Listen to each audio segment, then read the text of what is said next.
Welcome, Hudson County, to another edition of the Hudson County Chamber of Commerce show, where we cover issues affecting both our members and the business community here in Hudson County.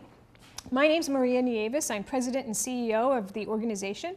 We now have nearly 700 members who make it happen in Hudson County. And today I'm very, very pleased to welcome our guest, Jessica Gonzalez. She is an attorney here in New York and New Jersey. She is a partner with the law firm Moreno, Gonzalez and Associates, and I hope I said that correctly. Yes. And we're going to really be talking about her work here in the region and also about the emerging cannabis industry. So welcome, Jessica. So pleased to have you join us today and really delve into this issue, which I know has garnered a lot of discussion and certainly a lot of focus in Trenton around what to do in New Jersey regarding legislation. So let's start at the very, very beginning. Tell us about yourself, about your law firm, and how you became involved and engaged in this conversation. Sure.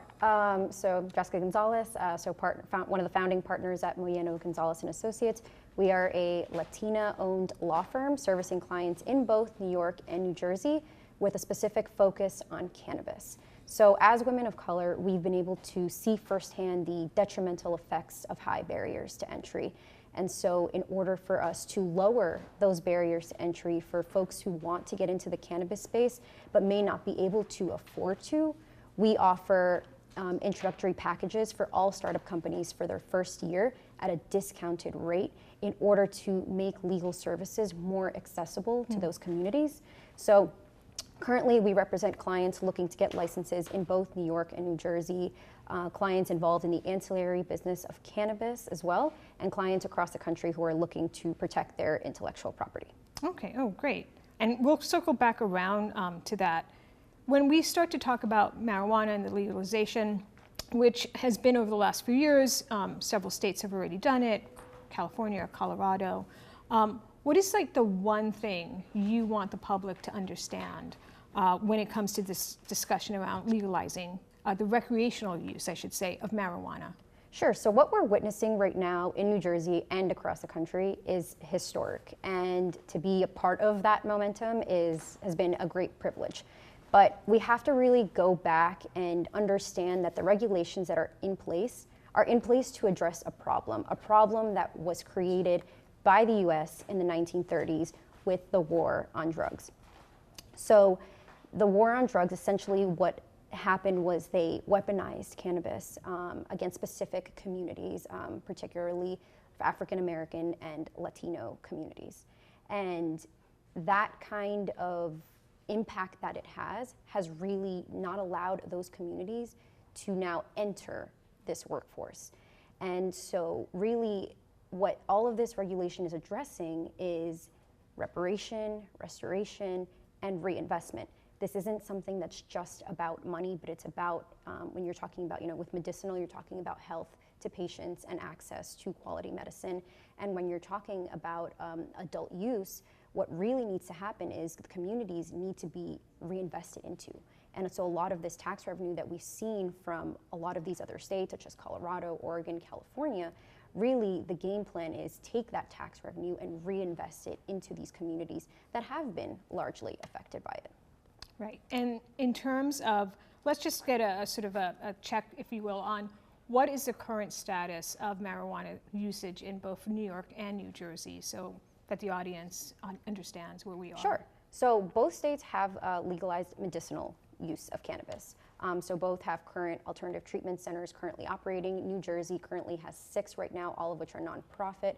They issued 6 new licenses late December. The last round was in August. They have not yet been awarded those licenses just yet. Probably we're looking to about another year or 2 before they really start fully functioning. New York also has a medicinal cannabis program. And so both states right now, their legislations are currently on pause. So New Jersey has really had this really stop and go. Murphy promised that it would happen within his first 100 days. We have now realized that that's really not the case. But what's really happening at the forefront of these legislations is social justice. And advocates are really making sure that these legislators understand that there's a social aspect component that can't be ignored. And it cannot be an afterthought. It has to be the center of the legislation. And so right now we are currently in a bit of a waiting game with New Jersey. So right now, the governors think what has just came out yesterday was that he's giving himself a deadline of May. If it doesn't happen in May, we're looking towards November. So again, once again, there are these delays. But once again, what we have to realize is that this legislation, it's encompassing for New Jersey, but it's not perfect. Right. And there are currently tweaks that do need to be made. And the same thing with New York. Advocates really blocked that legislation, or they were trying to pass it through their budget. And because it didn't address so many of these social justice components, it's almost, you cannot build an industry and exclude those from the conversation who were heavily impacted from the criminalization on cannabis. So just to summarize, if legislators were sort of looking at these bills as ways to, and let's be very blunt, both states, New York and New Jersey, have needs to raise new tax revenues, and in creative ways. So that may have been sort of the focus on what they were looking to do, and the debate now is really how do we center these pieces of legislation on really the reinvestment and the social justice aspects.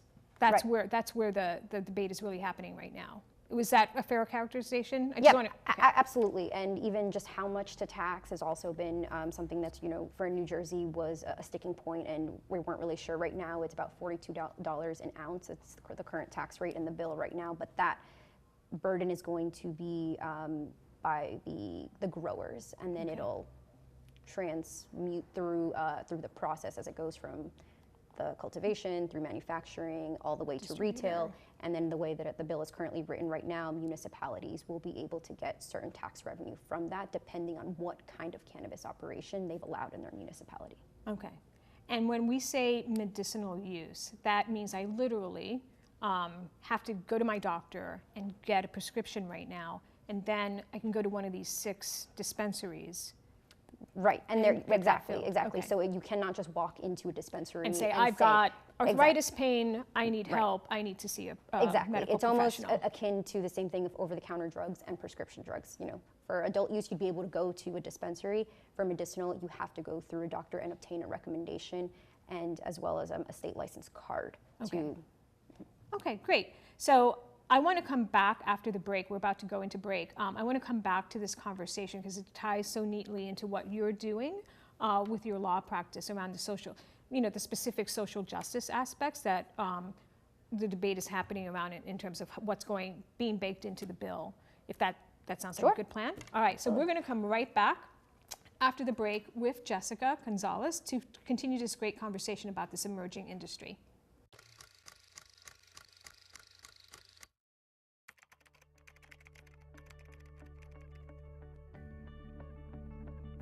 We have to be able to police ourselves because we don't want anybody to tarnish our badge. When internal affairs complaints are not handled properly, the public may believe that most officers commit crimes, when in fact that's not true. Most officers are professional. If complaints aren't taken properly and the community that we serve doesn't have a trust in the police department, I mean, there has to be legitimacy. If the community doesn't trust the police, how could we effectively serve them? And by having a really comprehensive internal affairs unit that handles the complaints properly and people have trust in the system, it enables us to do our entire job as a police department much better. We need the community as much as they need us. So that citizen that has lost trust in the community could be a very important witness for us tomorrow. The Jersey City Medical Center, you know it for its award-winning life-saving ambulance service. It's also your health hub, with health and wellness locations staffed with certified professionals all through Hudson County. The Jersey City Medical Center, here to help you with your healthy, here when you need us the most. The Jersey City Medical Center. Visit us on the net to learn more. Jersey City Medical Center, Robert Wood Johnson, Barnabas Health Facility. Let's be healthy together. Hudson TMA reminds you that a helmet can only protect your head if you wear it. Take a tip from Elizabeth and Xander. So just think of your helmet as part of your gear. You don't see a soccer player without shin guards. You don't see a basketball player without shoes. You don't ride your bike without your helmet. It's part of the gear. Let's take a look at proper helmet fit. The size of a helmet is very important. It should fit comfortably without rocking from side to side. The helmet should fit level on your head and low on the forehead, no more than 1 or 2 finger widths above the eyebrow. Adjust the lengths of the straps so that the buckle is centered under the chin. Side straps should be adjusted so that they form a V shape under and slightly in front of the ears. Lock the slider if possible. Buckle the chin strap and tighten it until snug. No more than 1 or 2 fingers should fit under the strap. Lastly, make sure the helmet is secure and doesn't rock back and forth. If a big yawn doesn't pull the helmet down on your head, tighten the chin strap. Welcome back, Hudson County, to our Hudson County Chamber of Commerce television show, again, where we talk with members and those in the business community around various issues impacting commerce here in northern New Jersey. Today we're talking with Jessica Gonzalez, and we started a conversation before the break around the work that you're doing with regards to this emerging industry around cannabis, which is legalized for medicinal use, but the question now is when and if it becomes legalized for recreational use. Can you tell us about what type of aspects of the bill, with regards to social justice, what specifically are some of the key components, if you will, that advocates are looking to make sure the state addresses? Sure, and in the most current state of the bill, there are certain provisions specifically to address a lot of the social justice components. Once again, it's not perfect, but it is a stepping stone, and it is a foundation upon which we can build upon. And the great part about legislation is it can always be amended. Right. And so New Jersey really would be the second state to do this, Vermont coming in first. So some highlights of the bill is they will allow for micro licenses.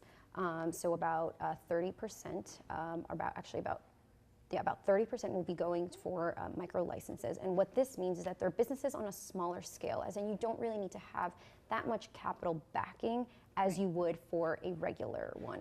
So it'll be, for different classes right now, we have 4 different license classes. So class 1 is for class 1 is for growing.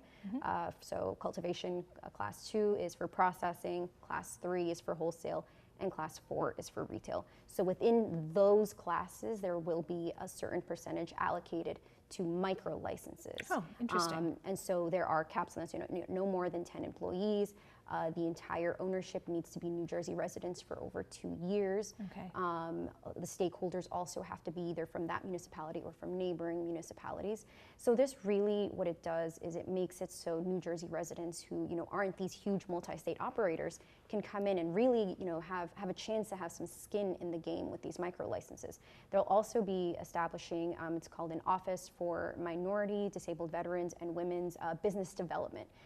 So that's in the bill, that this group will be created specifically to oversee the percentage of licenses that go to these certain groups. Okay. So actually, I think I misspoke. It was 10% for the micro licenses, but 30% of every class of license has to go to either a woman-owned company, a disabled veteran-owned company, or a minority-owned company.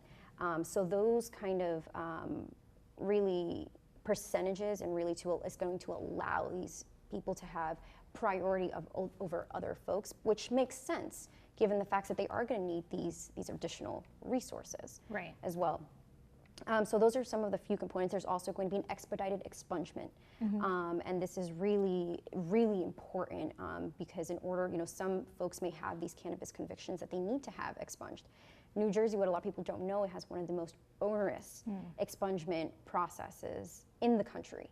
It's very, very difficult. The burden is placed on the one who's petitioning to have their conviction removed, and it's very burdensome. And so now if you're asking these folks to now try to get a job within this industry with this cannabis conviction, it doesn't make sense.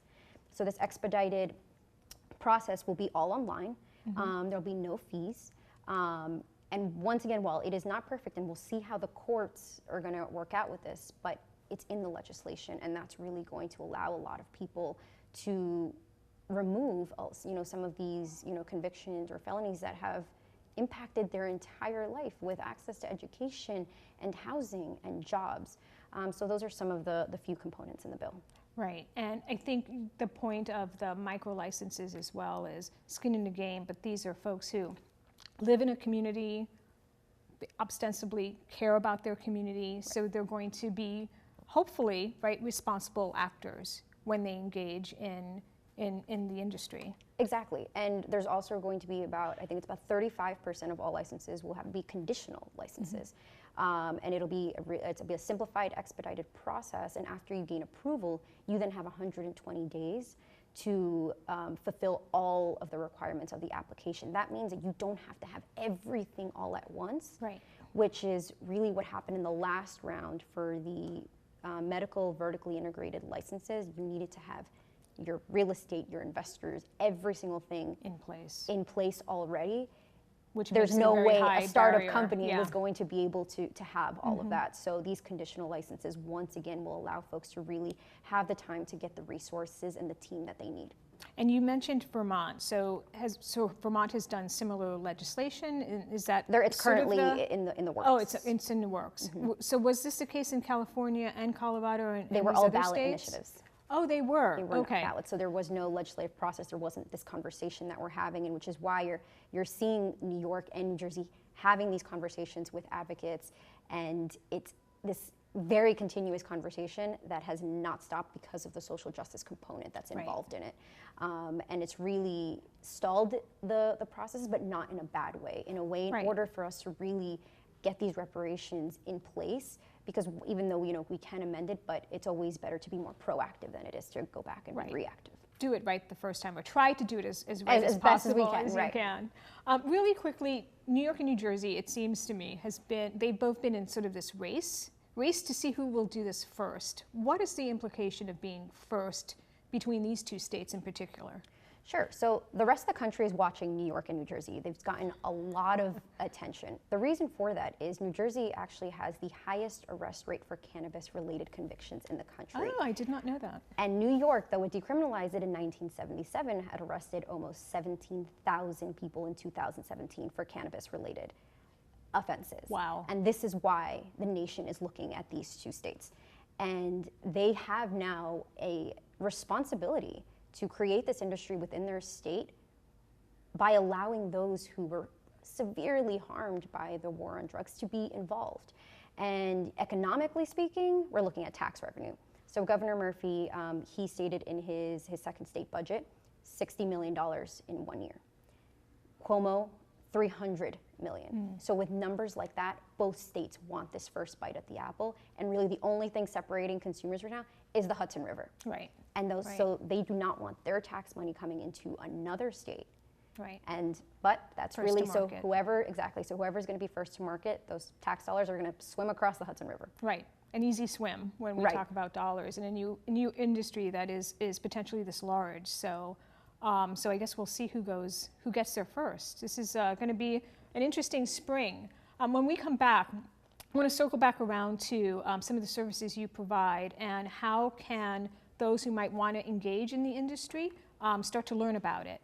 So come on back after the break. We're going to finish up this conversation, which I think is so fascinating, around the burgeoning cannabis industry. All right, right after break, we're going to continue. Thank you very much. Hudson TMA reminds you that whenever you are out on your bike, there are several things you must remember to stay safe. That means when you ride in the street, ride in a straight line with traffic on the right side of the road. Riding against traffic is dangerous. It puts you where the driver of a car isn't expecting you. Meaning he might turn in front of you, or worse, into you. And you know what that means. Ouch. And if you're riding with friends, always ride single file. And here's something else to remember. Always obey traffic lights and signs, and pay attention to lane markings. When you see one of these, stop. When you see one of these, yield. Traffic might be coming from one side or the other. Now, since your bike doesn't come with turn signals, Use your hands. but always check for traffic before you turn. Do this to turn left, this to turn right.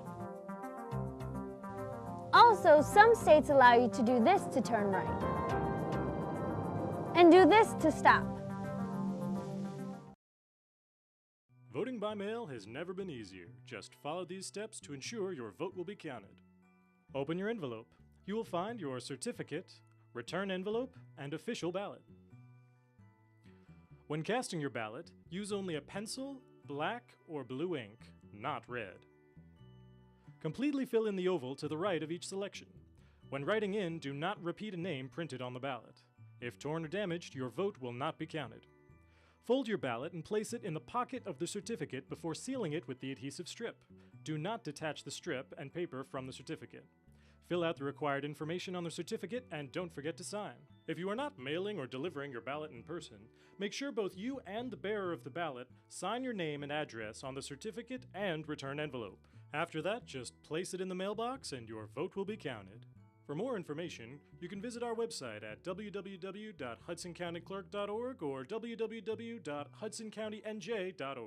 Welcome back, Hudson County. We have been having a discussion today with Jessica Gonzalez. She is an attorney and a founding partner of the law firm Moreno, Gonzalez and Associates, and she's been very engaged in the conversation and the work here that's being done in the region around legalizing recreational use of marijuana.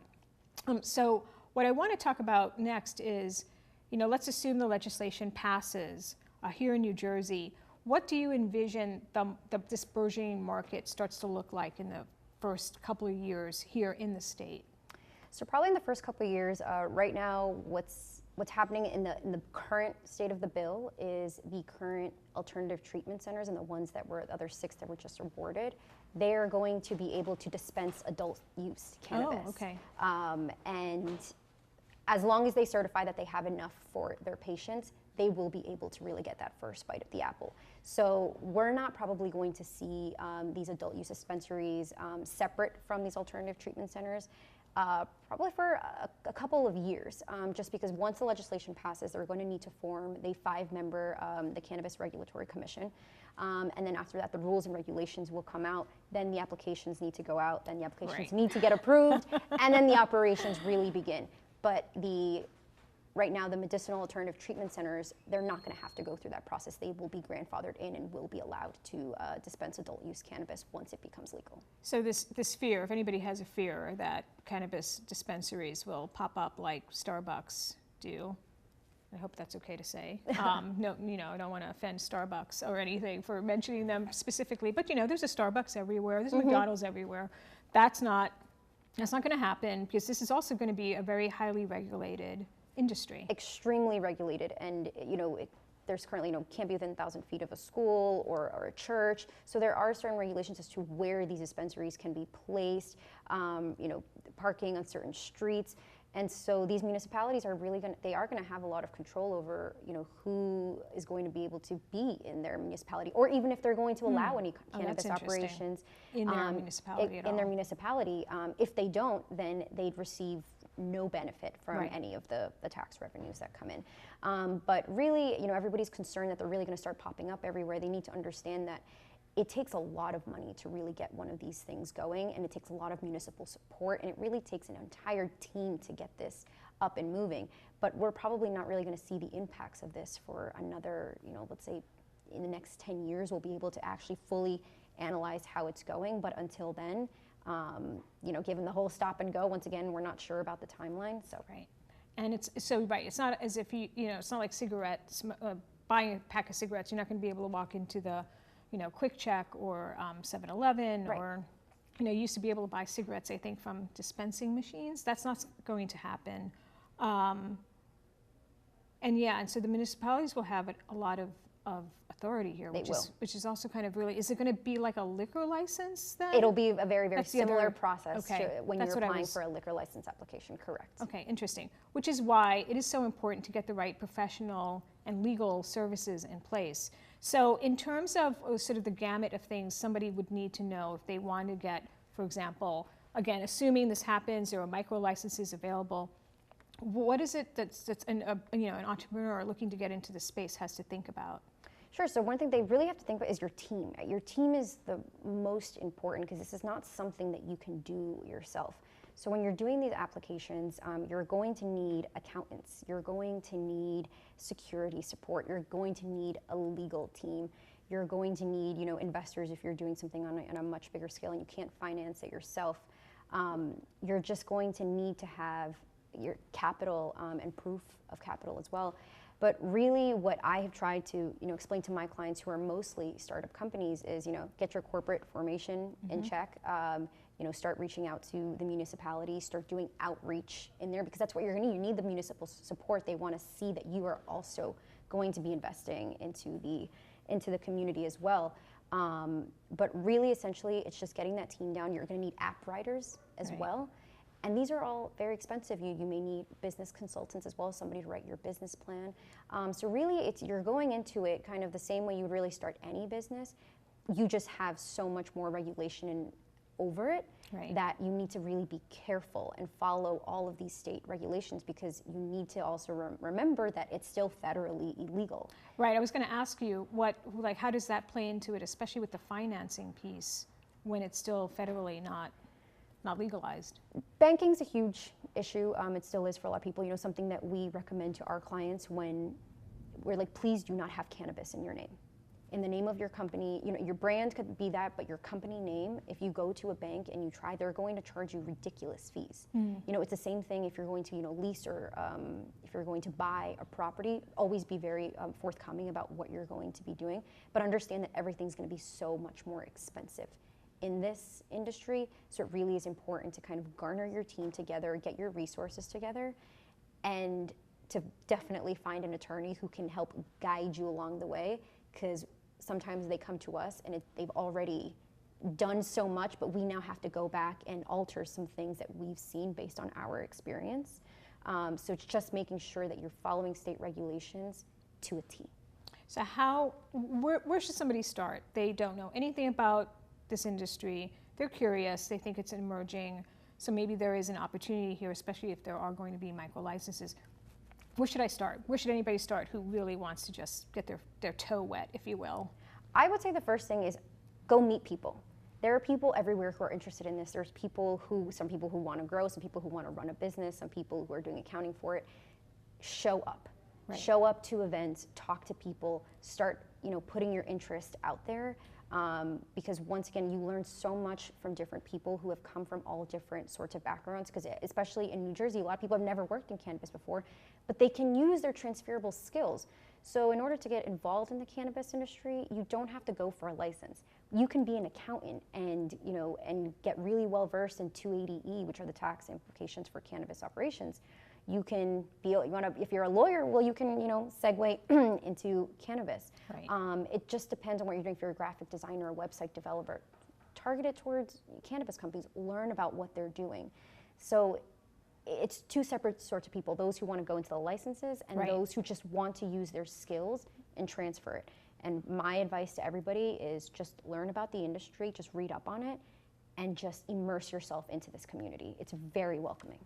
Excellent. I feel like we could have had another half hour, so maybe we'll have to have you back, and as well our member Canna Gather, which is such an organization that helps to educate folks about the industry. And then you're working with us on a Cannabis Business Summit on May 22nd, which we will be hosting at the NJCU Business School. What is your website? How do people find you? Sure, so it's just www.mgalawpc.com.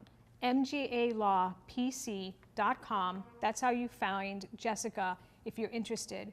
Thank you so much for joining us, and I hope you learned a lot about this emerging industry. Have a great day.